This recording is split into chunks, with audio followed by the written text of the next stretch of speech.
Assalamualaikum warahmatullahi wabarakatuh dan selamat pagi. Saya ulang semula.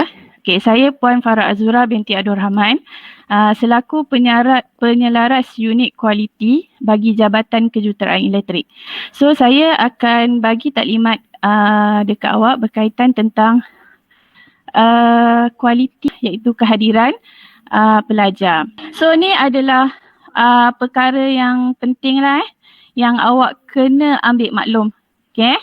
Kena ambil maklum supaya awak tidak dibar daripada peperiksaan akhir dan seterusnya gagal lah. Okay. First of all, welcome to Politeknik Sultan Azlan Shah dan khususnya Kejabatan Kejuruteraan Elektrik. Okay. So sesi kemasukan awak adalah sesi Jun 2020. Okay. So bila dah masuk ke Politeknik ni, apa-apa berkaitan tentang Politeknik awak boleh dapatkan daripada website www.pisas.edu.my lah.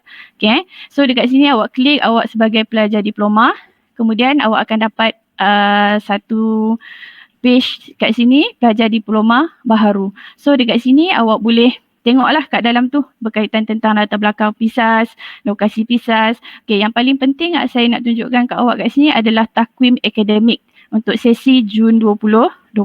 So dekat sini tak ada orang yang akan bagi tahu awak bila nak cuti dan sebagainya. So awak semua dah berumur 18 tahun, dah habis sesi persekolahan. So benda-benda macam ni kena ambil tahulah. Okay. So dalam takwim PISAS, okay, ni takwim PISAS. Bila awak klik dekat situ, ini adalah takwim yang terpakai untuk semua politeknik untuk semua politeknik.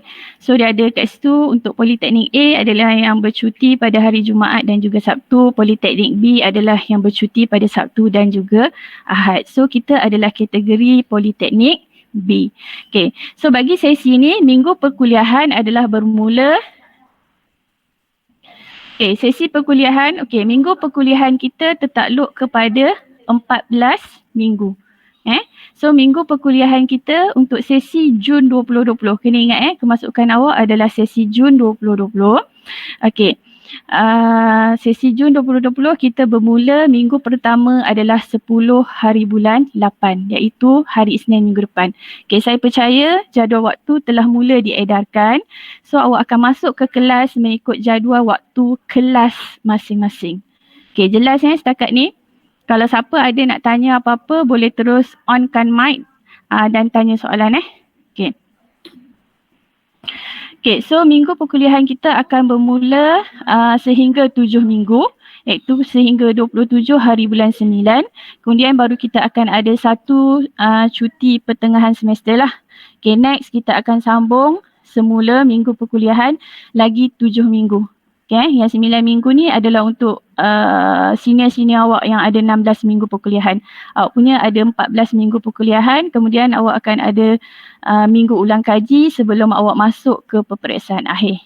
Okay, bermula 21 hari bulan 12, kita ada cuti semester selama 3 minggu sahaja sebelum awak masuk sesi yang seterusnya. Okay. So, sesi perkuliahan kita, apa yang awak kena faham?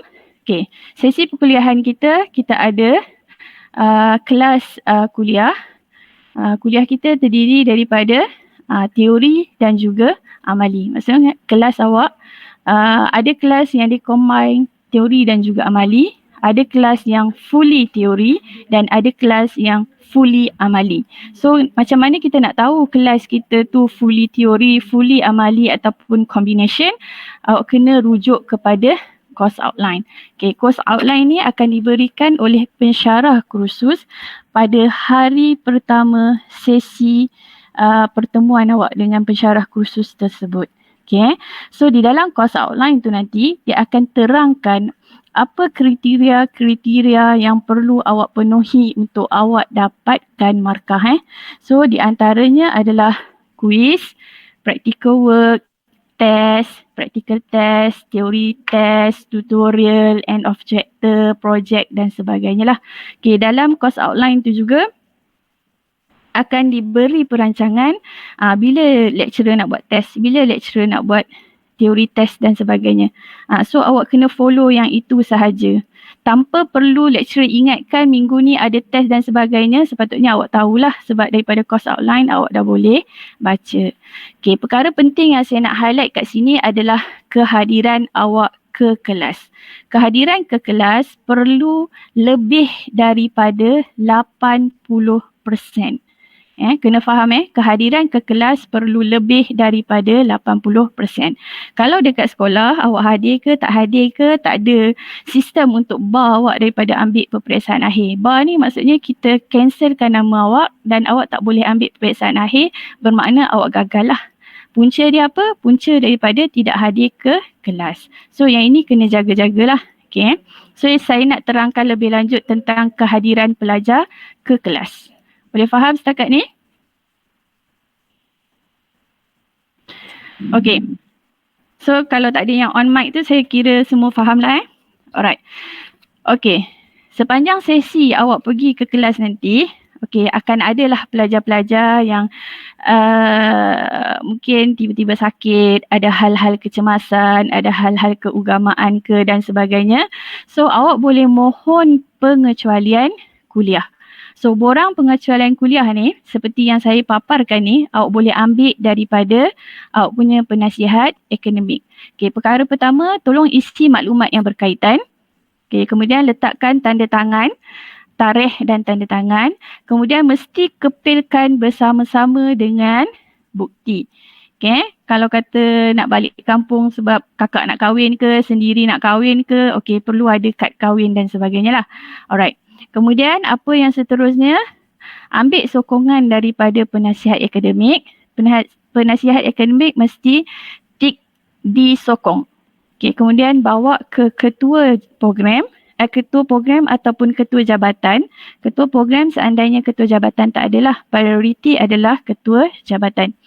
Okay, kalau ketua jabatan tak ada meeting dan sebagainya, baru boleh awak pergi kepada ketua program. Okay, dapatkan kebenaran daripada ketua jabatan, sudah diluluskan, baru awak boleh balik dan bercuti. Sekurang-kurangnya isi 3 hari awal lah sebelum tarikh awak nak bercuti. Okay. Ini bukan mohon cuti kita still kira awak tak hadir ke kelas tapi dengan kebenaran. Itu kena faham ini still kira tidak hadir ke kelas. Okay, next adalah borang sakit. Katakanlah sepanjang awak di sini nanti ada ambil MC, demam dan sebagainya daripada klinik, sila dapatkan borang cuti MC ini daripada awak punya PA, isi maklumat yang berkaitan, lekatkan MC yang original di ruangan kosong. Okay, kemudian dapatkan pengesahan daripada penasihat akademik. Dia akan cop. Okay, yang original akan disimpan oleh PA dalam fail peribadi awak. Fail peribadi ni saya percaya semua PA dah bagi fail putih masa pertemuan yang pertama. Okay, so semua maklumat ni akan masuk dalam fail tu. Buat satu salinan ke awak dan salinan tu tolong tunjuk kepada setiap pensyarah kelas yang awak tak hadir. Okay, ini sebagai bukti awak tak punting ke kelas. Okay, next.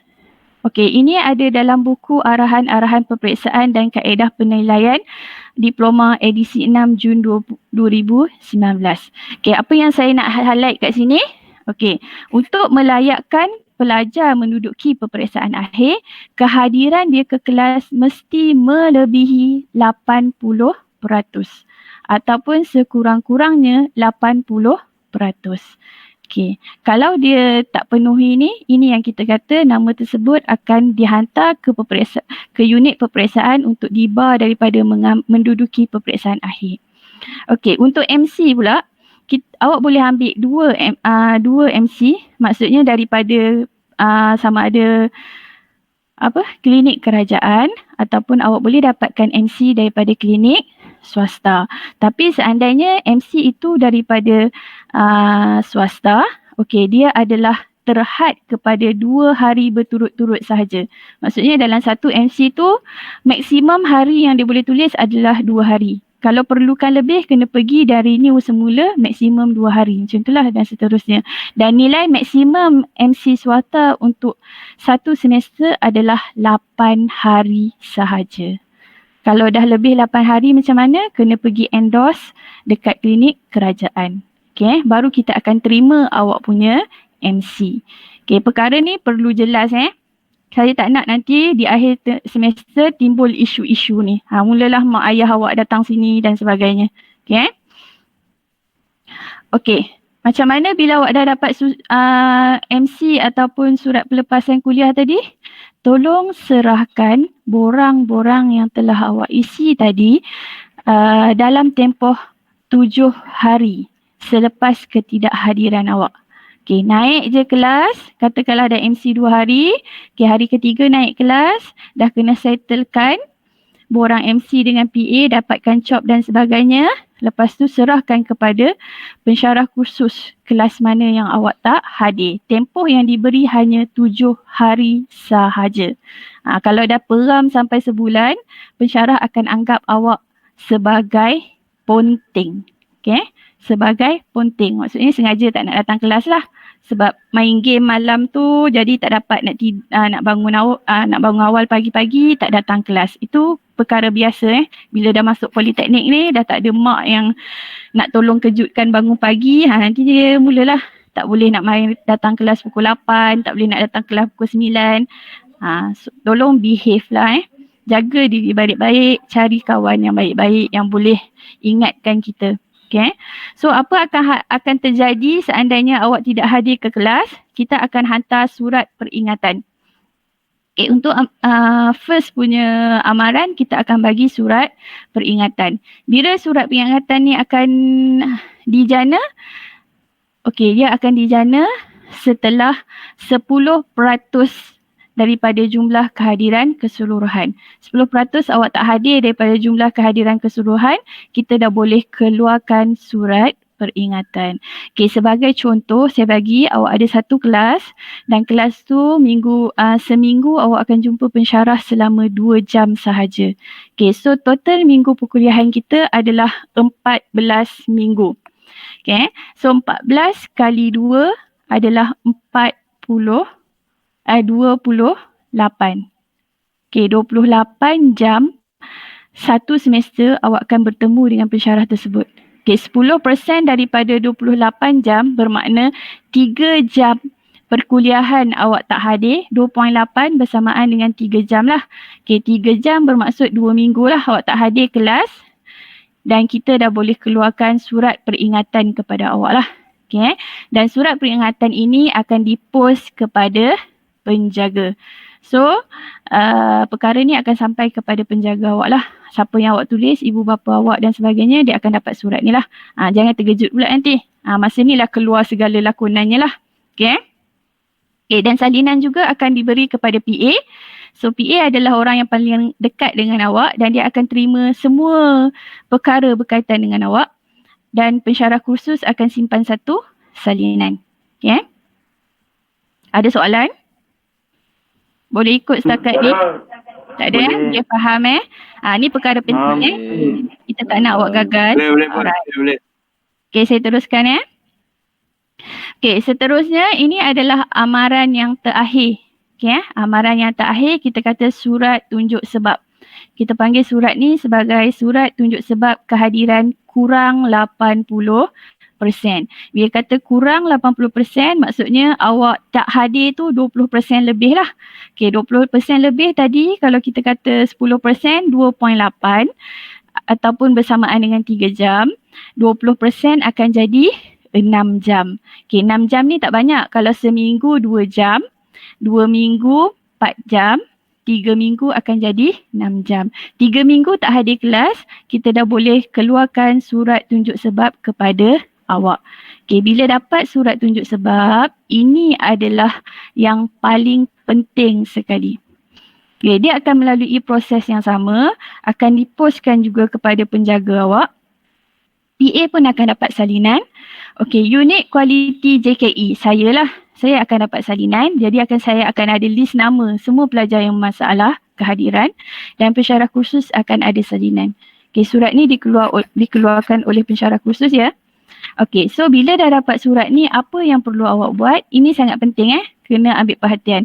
Okay, Yang pertama, tindakan susulan selepas mendapat surat tunjuk sebab adalah awak kena jawab surat ni. Sebab namanya surat tunjuk sebab. So awak kena jawab surat ni dalam bentuk surat rasmi. Okey, nyatakan sebab-sebab dan dokumen berkaitan sebagai bukti kenapa awak tidak hadir ke kelas. Yang ni kena bagi contoh ada kes nenek dia sakit ke, mak dia sakit ke, jadi ada minggu-minggu yang dia kena pergi bawa mak dia pergi klinik dan sebagainya, tapi dia tak isi borang pengecualian kelas, contohlah. Then bila at the end of the class, nama dia, at the end of the semester, lecturer dah listkan nama dia untuk dibar daripada peperiksaan. Tapi sebenarnya dia ada alasan yang kukuh.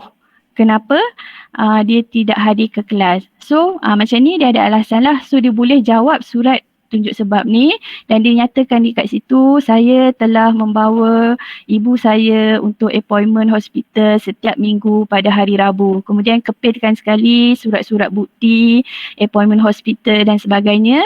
Bawa surat tu jumpa dengan ketua jabatan. Andainya anda ada sebab yang kukuh macam ni, so ketua jabatan akan riliskan nama anda daripada dibar daripada peperiksaan akhir. Untuk orang-orang yang ada sebab kukuh je, KJ akan pertimbangkan. So kalau awak tak ada sebab kukuh dan awak tak jawab surat ni, apa akan berlaku?